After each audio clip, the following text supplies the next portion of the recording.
Dios te bendiga, Dios te guarde. Te habla tu hermano José Francisco Veloz y hoy te traigo una palabra de parte de Dios que yo sé que va a transformar tu vida, tu casa y tu familia. Y estas son las palabras de Jesús para tu vida.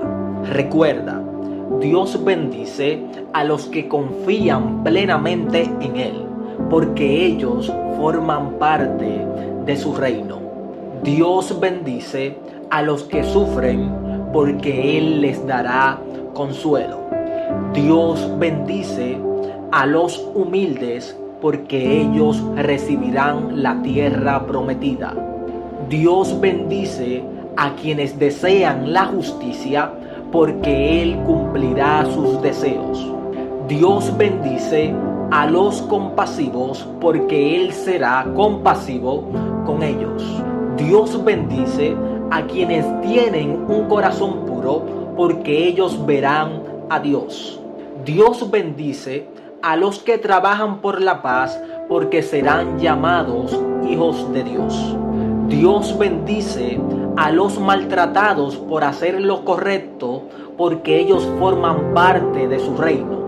Dios lo bendecirá cuando por mi causa la gente los maltrate o diga mentiras contra ustedes. Alégrense, pónganse contentos, porque tendrán una gran recompensa en el cielo. Así también maltrataron a los profetas que vivieron antes de ustedes. Esto lo dice Mateo capítulo 5, verso 3 al 12. Dios te bendiga y Dios te guarde. Shalom. Dios te bendiga, Dios te guarde. Te habla tu hermano José Francisco Veloz y hoy quiero traerte un tema muy especial, y es: encuentra descanso verdadero en Jesús. Y quiero leer un versículo bíblico que se encuentra en Mateos, su capítulo 11, verso 28 al 30. La palabra de Dios se lee bajo la comunión del Padre, del Hijo y del Espíritu Santo. Amén. Venid a mí todos los que estáis fatigados y agobiados, y yo haré descansar. Llevad mi yugo sobre vosotros y aprended de mí, que soy manso y humilde de corazón, y hallaréis descanso para vuestras almas, porque mi yugo es fácil y ligera mi carga. Jesús nos hace una invitación llena de amor: dejar nuestras angustias y preocupaciones en sus manos. Él entiende nuestros cansancios y nuestras luchas y nuestras cargas, pero no nos deja solos. Nos llama a ir a Él, a encontrar descanso verdadero, no en las cosas del mundo, sino en su presencia. El descanso que Jesús ofrece no es solo físico, sino espiritual y emocional. Nos recuerda que al caminar con Él, nuestra carga se vuelve más ligera, porque Él camina a nuestro lado, sosteniéndonos con su amor y fortaleza. Obedecerle no es una carga pesada, porque su yugo es fácil de llevar y su camino está lleno de paz. Y quiero terminar diciéndote esta palabra: hoy deja tus cargas a los pies de Jesús. Aprende de su paciencia, su humildad y su amor infinito. No sigas luchando solo. Permite que Dios te dé el descanso que necesitas. Confía en su poder y en su plan, porque en Cristo siempre encontrarás la fuerza y el alivio para seguir hacia adelante. Rinde tus preocupaciones a Él y experimenta su paz sobrenatural. Dios te bendiga, Dios te guarde. Shalom. Dios te bendiga, Dios te guarde. Te habla tu hermano José Francisco Veloz y hoy quiero decirte: eres valioso para Dios, no tengas miedo. Y quiero leer un versículo bíblico que se encuentra en Mateo, su capítulo 10, verso 29 al 31. y la palabra de Dios se lee bajo la comunión del Padre, del Hijo y del Espíritu Santo. Amén. No se venden dos pajarillos por un cuarto. Con todo, ni uno de ellos cae a tierra sin que lo permita vuestro Padre. Aún vuestros cabellos están todos contados. Así, no temáis, más valéis vosotros que muchos pajarillos. Estos versículos nos recuerdan el amor y el cuidado incondicional de Dios por cada uno de nosotros. Si Él cuida de las aves que son pequeñas e insignificantes a los ojos del mundo, ¿cuánto más cuidará de sus hijos amados? A veces enfrentamos dificultades que pueden hacernos sentir inseguros o insignificantes, pero no debemos olvidar que somos preciosos para Dios. Y quiero que esta palabra se te quede en tu corazón. Él conoce cada detalle de nuestras vidas, incluso la cantidad de cabellos en nuestra cabeza. No hay problema demasiado pequeño o demasiado grande para Dios. Así que no temas, confía en que Dios está contigo en cada momento, sosteniéndote, guiándote y guardándote. Recuerda siempre tu valor en sus manos y vive confiando en su cuidado y su propósito que Dios tiene en tu vida. Recuerda, eres valioso para el Creador del universo. Dios te bendiga y Dios te guarde. Shalom. Dios te bendiga, Dios te guarde. Te habla tu hermano José Francisco Veloz y hoy te traigo un tema que yo sé que será de edificación en tu vida y es el juicio final. ¿Estás seguro de que tu nombre está escrito en el libro de la vida? En este breve estudio hablaremos sobre el juicio final, el evento que marcará el destino eterno de cada ser humano. Aunque muchos ya han escuchado sobre este juicio, es crucial entender su profundidad y la seriedad de lo que implica. Este no es un tema para asustarnos, sino para reflexionar sobre cómo estamos viviendo nuestra vida y si estamos preparados para dar cuenta de ellas.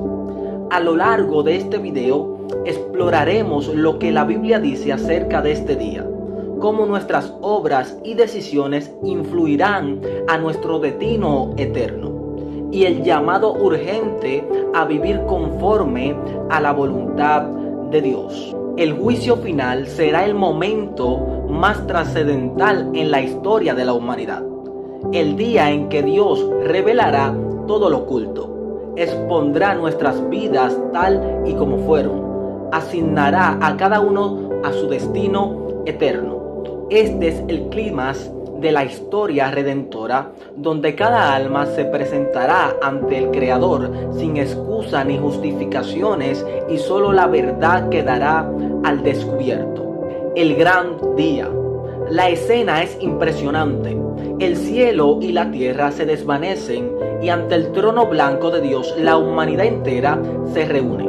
No hay distinción de estatus ni de poder. Tanto como los grandes como los pequeños, los ricos como los pobres, se encuentran ante el juicio divino.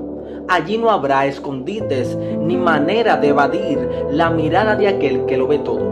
Es el momento en que cada acción, cada pensamiento y cada palabra será traída a la luz. Los libros serán abiertos, entre ellos el más importante, el libro de la vida. Solo aquellos cuyos nombres estén escritos en este libro recibirán la recompensa eterna, pero junto a él estarán los registros de las obras de cada ser humano, un testimonio fiel de cómo vivimos nuestras vidas. No hay mentiras ni errores en esos libros. Cada uno verá reflejado quién fue realmente más allá de las apariencias. Los juzgados, toda la humanidad. En el juicio final, nadie quedará excluido. Los que nunca creyeron serán confrontados con su rechazo a la verdad de Dios y entenderán que la salvación estuvo siempre a su alcance, pero la despreciaron. Los creyentes también comparecerán, no para determinar si serán salvos, pues su salvación fue garantizada por la fe en Cristo, sino para rendir cuentas de cómo vivieron esa fe. Sus obras serán evaluadas y recibirán galardones según su fidelidad. Nadie quedará sin examinar. No serán solo las acciones visibles, sino también las intenciones y motivaciones del corazón.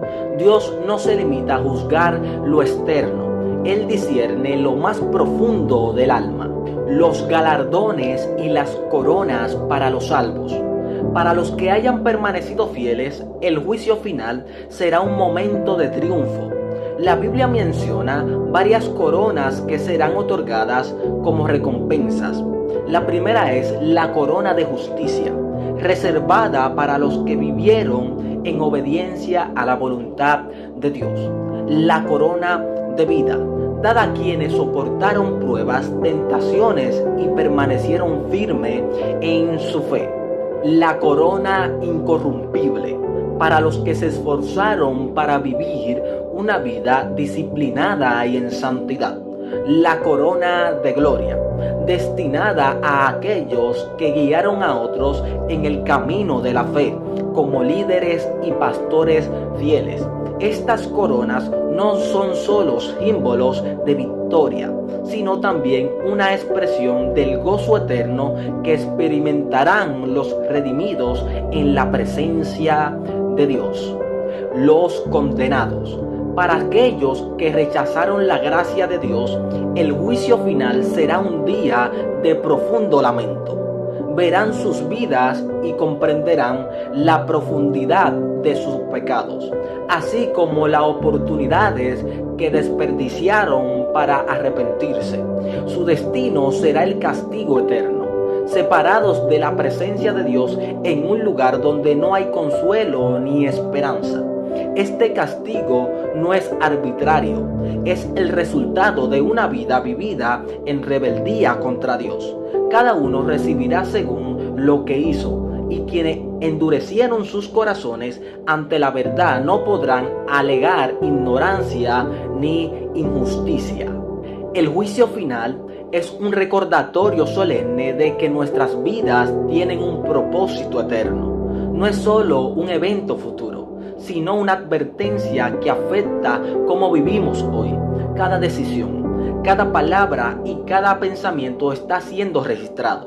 Sin embargo, no debemos olvidar que este juicio también es una manifestación de la gracia y la justicia de Dios. Para los que creen, es un día de esperanza, porque sabemos que nuestras obras, aunque son imperfectas, están cubiertas por la sangre de Cristo.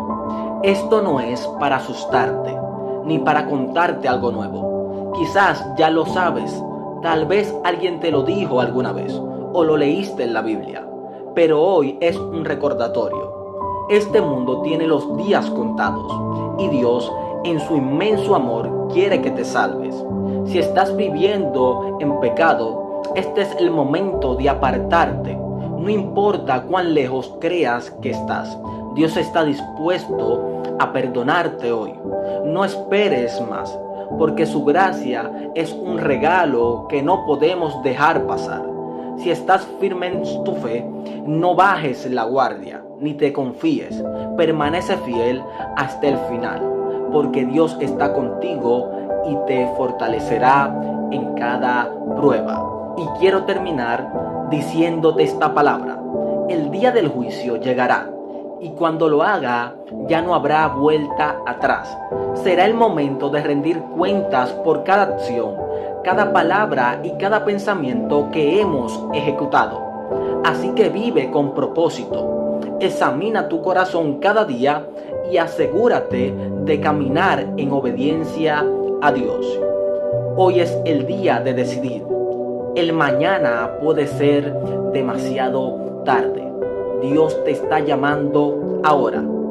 Le responderás. Dios te bendiga y Dios te guarde. Shalom. Dios te bendiga y Dios te guarde. Te habla tu hermano José Francisco Veloz y hoy quiero hablarte de una historia que yo sé que va a impactar tu vida y es sobre la historia de la mujer del flujo de sangre. Esta es una historia milagrosa que se encuentra en Marcos, su capítulo 5, verso 25 al 34. Y es que dice que había una mujer que nadie en la aldea recordaba su nombre, porque hacía años que no compartía con los demás. Por 12 largos años había sufrido de un flujo constante de sangre, una enfermedad que no solo agotaba su cuerpo, sino que había apartado de todos. Según la ley, era impura, y quien la tocara también lo sería. Su vida era un exilio dentro de su propia comunidad. Esta mujer había probado todo. Médicos venían con promesas, pero cada visita dejaba su cuerpo más débil, sus recursos agotados. Lo poco que tenía lo gastó buscando una solución, pero en lugar de mejorar, su condición empeoró. Ahora sin fuerzas, sin dinero y sin esperanza, su corazón solo conocía la desesperación, hasta que un día oyó hablar de Jesús. Se decía que este hombre sanaba a los enfermos, daba vista a los ciegos y levantaba a los caídos. Algo en su interior despertó. ¿Podía ser verdad? Si tan solo pudiera acercarme a él, pensaba. Pero ¿cómo? La multitud que lo rodeaba era enorme y ella no podía exponerse. Si alguien descubría su condición, sería rechazada y humillada una vez más. Sin embargo, su necesidad era más grande que su miedo. La multitud era inmensa, lo rodeaban, lo empujaban, cada uno buscando algo de él. La mujer se mezcló entre las personas, movida por una fe que no sabía de dónde venía, pero que la impulsaba hacia adelante. Su plan era simple, no necesitaba hablar con él, ni detenerlo. Bastaba con tocar el borde de su manto. Si solo logro tocar su manto, seré sana, se repetía a sí misma mientras se empujaba entre la gente. Finalmente lo vio. Jesús caminaba despacio, rodeado por sus discípulos y seguido por una multitud ruidosa. Su corazón latía con fuerza. Se acercó más, luchando contra el miedo y la vergüenza, y con un movimiento rápido extendió su mano. Su dedo rozó el borde del manto. En ese instante, algo extraordinario ocurrió. Sintió como su cuerpo cambiaba. El flujo de sangre, que había sido su tormento durante 12 años, cesó al momento. La fuerza que la había abandonado comenzó a regresar. Estaba sana, lo sabía, Jesús la había sanado. Pero antes de que pudiera retirarse silenciosamente, Jesús se detuvo y miró a su alrededor y preguntó: ¿quién me ha tocado? Los discípulos lo miraron, sorprendidos. Maestro, ¿ves cómo la multitud te aprieta y aún así preguntas: ¿quién me ha tocado? Pero Jesús no se movió. Su mirada recorrió la multitud hasta encontrarla. La mujer sintió que no podía esconderse más. Con miedo, pero con valentía, se arrodilló delante de Jesús y confesó: fui yo, he estado enferma por años, pensé que si tan solo tocaba tu manto, sería sana. El silencio cayó sobre la multitud mientras todos escuchaban.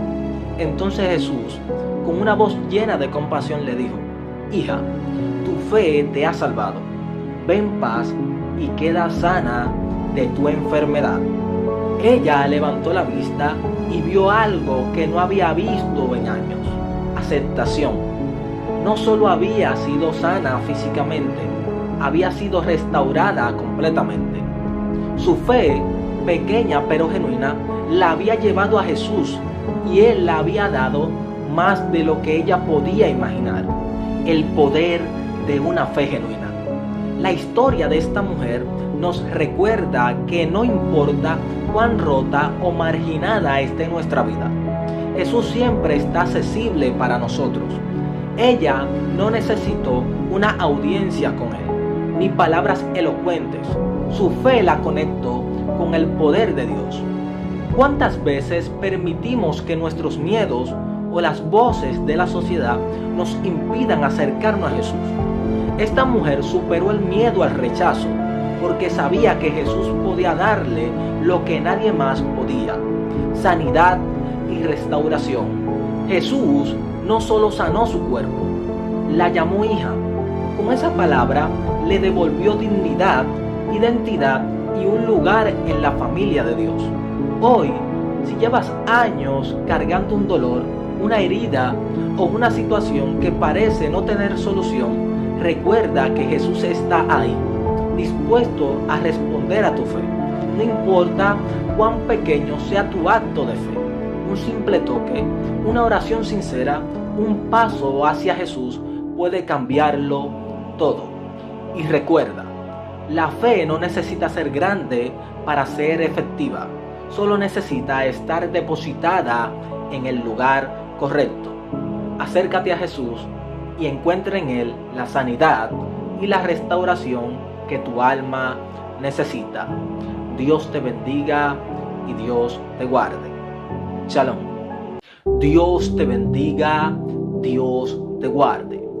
Te habla tu hermano José Francisco Veloz y hoy quiero tocarte un tema que yo sé que será de edificación en tu vida, y es sobre el engaño de la religiosidad, demonios detrás de los ídolos. La idolatría es un pecado que se manifiesta de muchas maneras, como el amor al dinero, al poder, a las cosas materiales o a las tradiciones humanas. Sin embargo, en este breve video nos enfocaremos específicamente en las idolatrías relacionadas con las imágenes y las estatuas, prácticas que desde tiempos antiguos han provocado la ira de Dios al desviar la adoración que solo Dios merece. En el libro de Éxodos, su capítulo 20, verso 4 al 5, Dios deja claro en los 10 mandamientos algo muy importante. Y esto lo quiero leer. Y la palabra de Dios se lee bajo la comunión del Padre, del Hijo y del Espíritu Santo. Amén. No te harás imagen ni ninguna semejanza de lo que hay arriba en los cielos, ni abajo en la tierra, ni debajo del agua. No te inclinarás a ellas, ni la honrarás, porque el Señor tu Dios soy yo, fuerte, celoso, que visito la maldad de los padres sobre los hijos hasta la tercera y la cuarta generación de los que me aborrecen. Muchas personas hoy en día dirigen su devoción y oraciones a figuras como la Virgen María, la Virgen de Guadalupe, la Virgen de la Altagracia y otros santos, o representaciones religiosas. Pero incluso a Jesús, que es el Hijo de Dios, lo han reducido a imágenes y a estatuas. Aunque Jesús es nuestro Salvador y digno de toda honra, representarlo en figuras para adorarlos o venerarlas también cae en la idolatría, pues Dios nunca nos ordenó a hacer imágenes ni a inclinarnos ante ellas. El enfoque de nuestra adoración debe ser al Dios vivo y verdadero, no a representaciones hechas por manos humanas. Esto no es algo nuevo. En la Biblia encontramos cómo el pueblo de Israel cayó en este mismo pecado al fabricar un becerro de oro mientras Moisés estaba en el monte Sinaí. Dijeron: estos son tus dioses, Israel, que te sacaron de la tierra de Egipto, y comenzaron a rendirle culto. También, más adelante, el rey Jeroboam fabricó becerros de oro para que el pueblo no subiera a Jerusalén a adorar a Dios, provocando gran pecados en Israel. Estas acciones muestran cómo la idolatría, lejos de agradar a Dios, provocan su ira. Esto confirma que detrás de la idolatría habitan demonios, ya que las prácticas idolátricas no son simplemente inofensivas o piadosas, sino que abren puertas al reino de la tiniebla. Los demonios buscan desviar a las personas de la verdadera adoración a Dios y bajo la apariencia de la religiosidad la engañan para que adoren lo que no es Dios.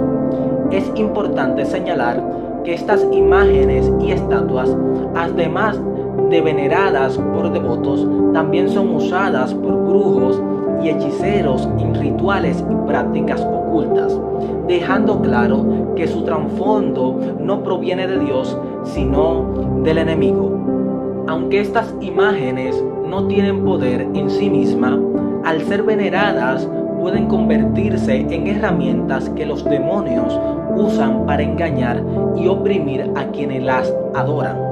Es fundamental recordar que solo Dios tiene el poder de escuchar nuestras oraciones y realizar milagros, ya sea directamente o por medio de sus hijos quienes reciben ese don. Por eso en Isaías, su capítulo 42, verso 8 dice: Él no comparte su gloria con nadie.